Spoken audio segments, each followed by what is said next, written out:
बंधु माने आजिर एही कार्यक्रम को आपण माननकु स्वागत। आजिर एही कार्यक्रमटी मेष राशि व्यक्ति विशेष मानक पई बहुत गुरुत्वपूर्ण अटे। तो आपणकर जदि मेष राशि होइथाय तेबे भिडियोटी को स्किप न करी थरे मात्र शेष पर्यंत निश्चय देखंतु, कारण आजिर ही भिडियो रे आमे माने जानिबा जे मेष राशि व्यक्ति विशेष मानक पई एही फेब्रुआरी 2025 किपरि रहिबाको जाउछि। एही फेब्रुआरी मासरे आपणक जीवन रे केउ सब बड़ बड़ परिवर्तन हेबाको जाउछि। आजिर एही भिडियो रे आमे माने मेष राशि मासिक राशिफल विषय रे आलोचना करिबा। मेष राशि व्यक्ति विशेष मानकर स्वास्थ्य, शिक्षा, प्रेम जीवन, वैवाहिक जीवन, भाग्य, क्यारियर एवं व्यापार वाणिज्यर स्थिति किपरि रहिबो एही फेब्रुआरी 2025 रे से विषय रे विस्तार भाबरे जानिबा। नवग्रहंकर स्थिति मध्य देखिबा। नवग्रह आपणको केउ प्रकारर फल प्रदान करिवे एवं भिडियोर शेष रे अशुभत्व प्रदान करुथिबा ग्रह मानक पई किछि सरल एवं सहज प्रतिकार मध्य जानिबा। तो बंधु माने भिडियोटी रे आगो को बढ़िबा पूर्वरु जदि आपणकर मेष राशि होइथाय तेबे भिडियोटी को लाइक करी चैनलटी को सब्सक्राइब करि देबे एवं कमेंट बॉक्स रे भक्ति एवं श्रद्धार सहित जय श्री जगन्नाथ निश्चय लिखिबे। तेबे बंधु माने आसंतु आरंभ करिबा आजिर एही कार्यक्रम को, जहा कि जन्म राशि एवं चंद्र राशि उपरे आधारित। तो बंधु माने राशि चक्रर 12 गोटी राशि मध्यरु प्रथम राशि हेउछि मेष राशि एवं मेष राशिर राश्याधिपति हेउछन्ति मंगल, जे कि फेब्रुआरी मास आरंभ रे आपणकर तृतीय भावरे विराजमान रहिबे। आपणकर द्वितीय भावरे विराजमान रहिबे गुरु, षष्ठ भावरे विराजमान रहिबे केतु, दशम भावरे विराजमान रहिबे सूर्य एवं बुध, एकादश भावरे विराजमान रहिबे राहु एवं आपणकर द्वादश भावरे विराजमान रहिबे शुक्र एवं शनि।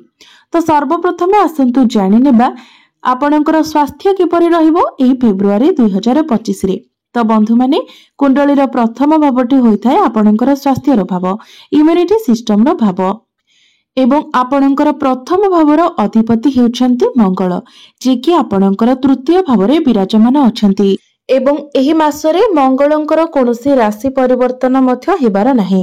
एही फेब्रुआरी मासरे केवल दुई ग्रहंकर गोचर हेबो, जे कि बुध ग्रह एवं सूर्य। तो बुध आपणकर 11 फेब्रुआरी को दशम भावरु एकादश भाव को चलन करिवे एवं 13 फेब्रुआरी को सूर्य आपणकर दशम भावरु एकादश भाव को चलन करिवे। तो बंधु माने मंगल जो आपणकर तृतीय भावरे विराजमान रहिछन्ते, तो तृतीय भावटी होइथाय साहस एवं पराक्रमर भाव, आपणकर एनर्जीर भाव, पाख पड़ोसींकर भाव एवं छोट छोट भ्रमणर भाव। तो बंधु माने एही मासरे आपणकर स्वास्थ्य तो भल रहिबो, मात्र बहुत अधिक चिंता करिबा फलरे एवं बहुत अधिक यात्रा करिबा फलरे किंबा अधिक ऑनलाइन एवं मोबाइल व्यवहार करिबा कारणरू आपणकर मुंड बिंधा भली समस्या देखा देई पारे, आपणक मध्यरे आलस्य देखा देई पारे। तो मंगल जेहेतु आपणकर तृतीय भावरे विराजमान अछंती, तो अधिक यात्रा करिबा फलरे आपणकर मुंड बिंधा भली समस्या देखा देई पारे। तृतीय भावटी को कुंडली रे भलो बोली माना जाय न थाए। तो जेहेतु आपणकर राशिर अधिपति तृतीय भावरे विराजमान रहिबे, तो एही समय अवधि मध्यरे आपणकर इम्युनिटी सिस्टम टिके डाउन रहिबो। एहा व्यतीत आपणकर स्वास्थ्य रे कोनोसी बड़ समस्या देखा जाउ नाही। एबे आसंतु जानिबा आपणकर शिक्षा क्षेत्र किपरि रहिबो एही फेब्रुआरी 2025 रे। विद्यार्थी मानक पई किपरि रहिबो फेब्रुआरी मासटी। तो बंधु माने कुंडलीर पंचम भावटी होइथाय आपणकर शिक्षार भाव। तो आपणकर पंचम भावर अधिपति हेउछन्ति सूर्य, जे कि आपणकर दशम भावरे केंद्र रे विराजमान अछन्ति एवं 13 फेब्रुआरी 2025 को सूर्य आपणकर एकादश भाव को चलन करिवे। तो 13 फेब्रुआरी को सूर्य जतेबेले निजर राशि परिवर्तन करिवे, मकर राशि रो कुंभ राशि को चलन करिवे, तो तांकर दृष्टि निजर स्वगृह पंचम भाव उपरे पड़िबो। तो 13 फेब्रुआरी परे आपणकर पाठ पढ़ार स्थिति बहुत भल रहिबो।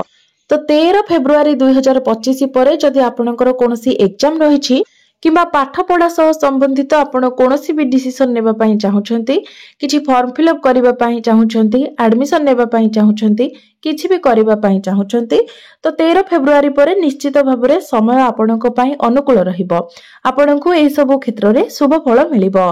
कारण 13 फेब्रुआरी को सूर्य एकादश भाव में रही सप्तम दृष्टि रे आपणकर पंचम भाव को देखिबे, जहाँकि शिक्षार्थी मानक बहुत अधिक शुभ फल प्रदान करिवो। यह सहित एकादश भावटी को लाभ स्थान माना जाय थाए, तो पाठ पढ़ारे निश्चित भाव में आपणको प्रत्येक क्षेत्र में सफलता मिलिबो। एबे आसंतु जानिबा आपणकर प्रेम जीवन किपरि रहिबो एही फेब्रुआरी 2025 रे। तो बंधु माने कुंडलीर पंचम भावटी शिक्षार भाव हेबा सहित पंचम भावटी मध्य होइथाय आपणकर प्रेम जीवनर भाव एवं संतानर भाव। तो आपणकर पंचम भावर अधिपति हेउछन्ति सूर्य, जे कि आपणकर दशम भावरे केंद्र रे विराजमान अछन्ति एवं 13 फेब्रुआरी 2025 को आपणकर एकादश भाव को चालन करिवे एवं आपणकर राशिर अधिपति मंगल आपणकर तृतीय भावरे विराजमान अछन्ति एवं संपूर्ण मासटी रे मंगलंकर कोनोसी राशि परिवर्तन हेबार नाही। तो मंगलंकर ठारू अष्टम भावरे विराजमान अछन्ति सूर्य एवं सूर्यंक ठारू षष्ठ भावरे विराजमान अछन्ति मंगल। तो 13 फेब्रुआरी पूर्वरु आपणको निजर प्रेम जीवन प्रति विशेष ध्यान रखिबार अछि, कारण 13 फेब्रुआरी पूर्वरु सूर्य एवं मंगलंकर षडाष्टक जोग बनुछि। तो एही षडाष्टक जोगरे आपणको मध्यरे खूब छोट छोट कथारे ही झगड़ा होइथाय। खूब छोट छोट कथा को नेकी आपणको मध्यरे जुक्ति तर्क बढ़ी जाय थाए। षडाष्टक जोगर अर्थ हेउछि मंगलंक ठारू सूर्य अष्टम भावरे एवं सूर्यंक ठारू मंगल षष्ठ भावरे। एही समय षडाष्टक जोगर निर्माण होइथाय। तो बंधु माने छोट छोट कथा को नेकी जेमिति आपणको मध्यरे झगड़ा न हुए, जुक्ति तर्क न हुए, सेति प्रति आपणको ध्यान रखिबार अछि। मात्र 13 फेब्रुआरी को सूर्य जेतेबेले आपणकर एकादश भाव को गोचर करिवे, तो सेतेबेले आपणकर प्रेम जीवन रे एक भल परिवर्तन आसीबो, कारण सेतेबेले सूर्य मंगलंक ठारू नवम भावरे गोचर करिवे एवं सूर्यंकर दृष्टि निजर गृह उपरे अर्थात पंचम भाव उपरे रहिबो। अर्थात 13 फेब्रुआरी परे आपणको प्रेम जीवन रे जहाँ भी किछि समस्या रहितिला से सब समस्यार समाधान होइजिबो। आपणको मध्यरे भल पाइबा बढ़िबो, बुझामणा भल रहिबो, आपणकर भितरे वाइब्स मध्ये भल रहिबो। एबे आसंतु जानिबा आपणकर वैवाहिक जीवन किपरि रहिबो एही फेब्रुआरी। तो बंधु माने आपणकर सप्तम भावर अधिपति हेउछन्ति शुक्र, जे कि आपणकर द्वादश भावरे विराजमान अछन्ति। द्वादश भावरे शुक्रंको भल बोली माना जाय थाए एवं शुक्र आपणकर द्वादश भावरे उच्चस्थ मध्य अछन्ति, जार अर्थ हेउछि एही मासरे आपणकर वैवाहिक जीवन बहुत भल रहिबो। आपण निज जीवन साथीଙ୍କ सहित केवाडे बुलिबाकू जाय पारंती। तो एही मासरे आपण धार्मिक यात्रा करि पारंती किंबा निज जीवन साथीଙ୍କ सहित आपण दूर यात्रा करि पारंती। आपणଙ୍କ मध्यरे भल पाइबा मध्य बढ़िबो, आपणଙ୍କ मध्यरे अंडरस्टैंडिंग भल रहिबो एवं आपणଙ୍କ मध्यरे कनेक्शन मध्य बहुत मजबूत रहिबो। तो आपणଙ୍କର सप्तम भावर अधिपति जेहेतु उच्चस्थ अछंती, तो वैवाहिक जीवन रे कोनोसी प्रकारर भी समस्या देखा जाउ नाही। आपण एही मासरे अर्थात फेब्रुआरी मासरे निजर जीवन साथीଙ୍କ सहित मिसिकी कोनोसी प्लानिंग करि पारंती। ताहा केवाडे बुलिबाकू जिबाकू हेइ पारे किंबा आपण फैमिली प्लानिंग हेइ पारे किंबा कैरियर रिलेटेड कोनोसी भी प्लानिंग आपण दुई जण मिसिकी करि पारंती। मात्र शुक्रंक सहित राहु जेहेतु आपणकर द्वादश भावरे अछंती, तो आपणकर जीवन साथी जेमिति कोनोसी कथारे कंफ्यूजन न हुअंतु किंबा छोट छोट कथा को नेकी जेमिति चिड़चिड़ा न हुअंतु, सेति प्रति आपणको ध्यान रखिबार अछि। एबे आसंतु जानिबा सबुठारु महत्वपूर्ण विषय वस्तु आपणकर भाग्य, कैरियर एवं व्यापार वाणिज्यर स्थिति किपरि रहिबो एही फेब्रुआरी 2025 रे। तो बंधु माने कुंडलीर नवम भावटी होइताय आपणकर भाग्यर भाव, दशम भावटी होइताय कैरियर कार्य क्षेत्रर भाव एवं सप्तम भावटी होइताय आपणकर व्यापार वाणिज्यर भाव।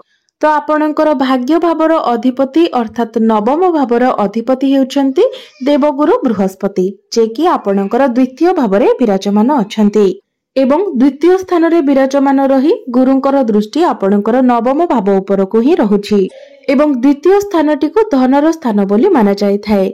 तो बंधु माने एही मासरे जदि आपण कोनोसी शुभ मांगलिक कार्यर आयोजन करिबा पई चाहुछंती, कोनोसी बड़ कार्यर आरंभ करिबा पई चाहुछंती, कोनोसी इन्वेस्ट करिबा पई चाहुछंती, किछि भी बड़ डिसिजन नेबा पई चाहुछंती, तो एही मासटी आपणक पई अनुकूल रहिबो।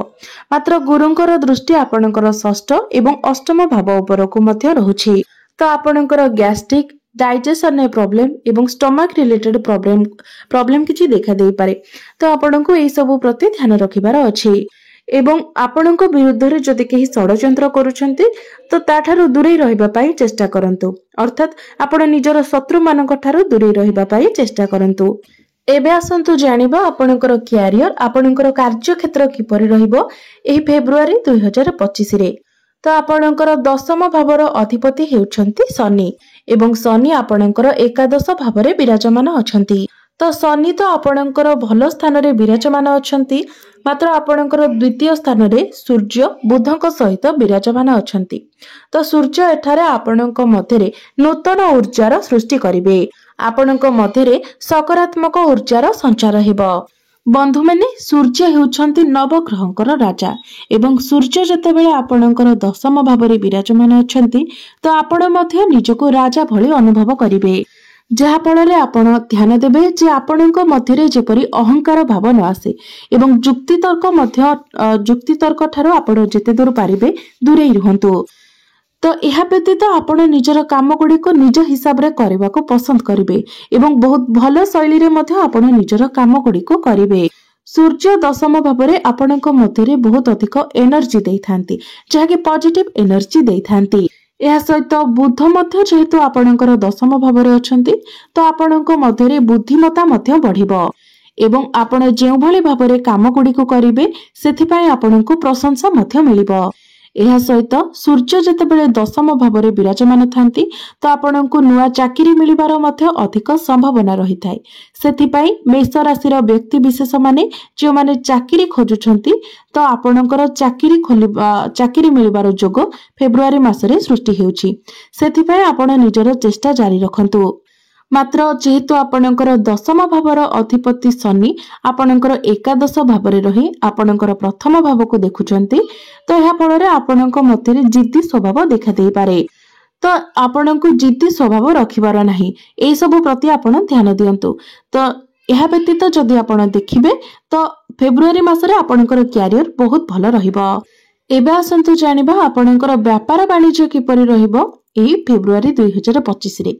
तो सप्तम भावटी होते व्यापार वाणिज्यर भाव एवं सप्तम भावर अधिपति शुक्र आपणकर द्वादश भावरे उच्चस्थ अछंती, जहा फଳରେ एही मासटी आपणकर व्यापार वाणिज्य को नै सर्वश्रेष्ठ रहिबो, कारण व्यापार वाणिज्यर कारक ग्रह बुध मध्य केंद्र रे विराजमान अछंती, जहा फଳରେ आपण निजर व्यापार वाणिज्य क्षेत्र रे किछि बड़ परिवर्तन मध्य करिवे।